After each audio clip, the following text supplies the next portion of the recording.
you doing? Who gave you permission to eat my food? My daughter, I was hungry. I only took a little. Hungry? Shut up! You are greedy and lazy. Is this how you behave in the village? Please, my daughter, don't do this. I am your mother. Please, please. You are nothing but a servant in this house, so act like one. Once upon a time, in the village of Umocho, there lived a widow named Ujunwa. She had a daughter named Okwonu, whom she loved with all her heart. Ujunwa worked tirelessly to make sure Okwonu had the best education possible. Even though life was hard, she would sell firewood during the day and roast corn in the evenings just to afford Okwonu's school fees. Okwi, my dear, I want you to go to school and become someone great in life. Don't worry about me.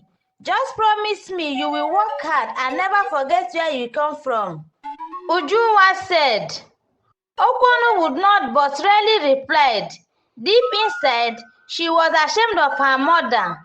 Ujunwa was not that beautiful, and Okwonu couldn't stand the way people stared at her mother. But on Okwonu's big day, Okwonu refused to take pictures with her mother. When Okwonu graduated from university, Ujunwa was the happiest woman in the world. She borrowed money to sew a new dress for the occasion, even though she had to skip meals for weeks. You embarrass me, Mama. Go and sit at the back, Okwonu whispered harshly. Ujunwa swallowed her tears and obeyed. After school, Okwonu got married to a wealthy man named Ihonu. Ihonu loved her dearly and provided everything she needed. They lived in a beautiful house in Lagos, and Okwonu had access to all the luxury she had ever dreamed of. But there was one problem. Okwonu did not know how to cook or clean. At first, Ihonu did not mind. Don't worry, my love, he said. We can employ a housemaid to help with the chores. But Okwonu had another idea. One evening, she told her husband, I think my mother should come and live with us. She's not doing much in the village and she can help around the house. But Okwonu's intentions were far from noble. Ihonu thought it was a great idea. That's wonderful. It's good to care for your mother. When Ujunwa arrived, she was overjoyed to see her daughter living such a comfortable life. She came with just a small bag of clothes, most of which were old and faded. She said, hugging her daughter tightly, Okwi, my child, I am so proud of you. Mama, please don't embarrass me in front of my husband. Okwonu pushed her away gently. Okwonu greeted her with a faded smile, and immediately her husband left, she handed her a list of chores. You will cook, clean, and take care of everything in this house. This is your way of helping me and showing some appreciation for what I have done for you. Okwonu said slimly. Her mother was shocked, but said nothing. She wanted to make her daughter happy, even if it meant working like a maid. From the first day, Ujunwa's life in Okwonu's house became a nightmare. Okwonu treated her like a slave.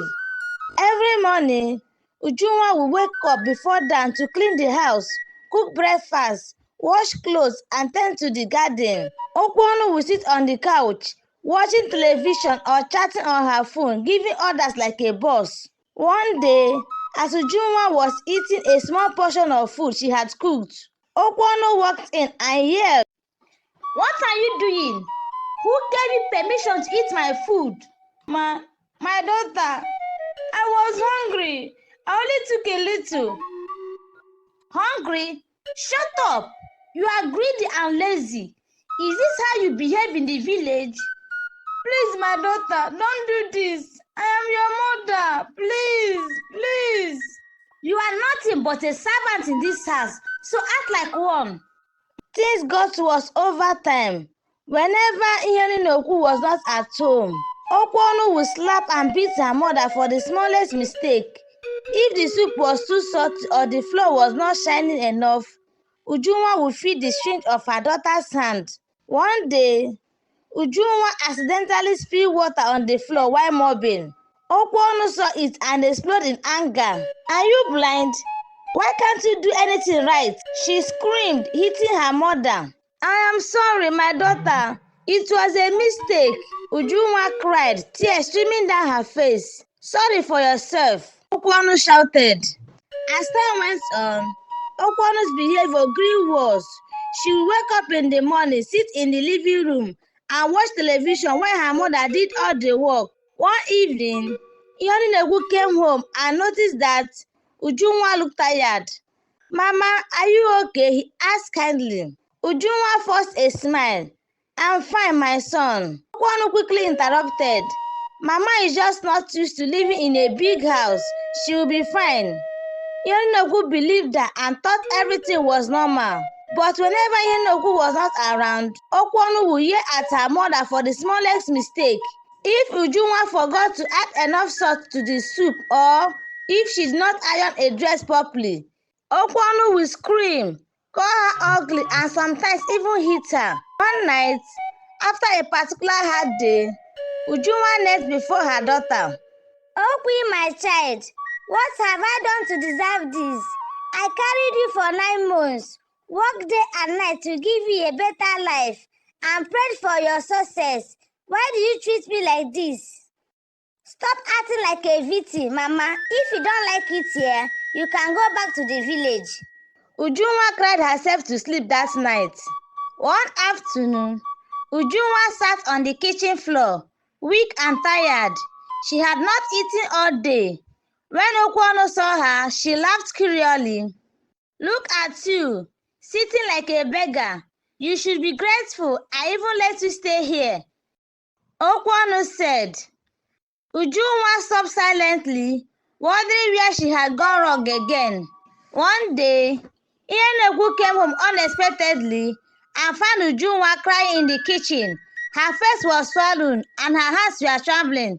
"What happened, Mama?" Iheoninegu asked gently. Ujunwa hesitated but finally told him everything. She explained how Okwonu treated her and how she was being beaten and starved.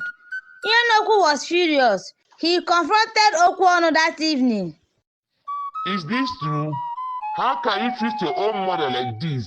Do you have no shame? Iheoninegu demanded. "She is lazy and useless. She's lucky I even let her stay here," Ujunwa snapped.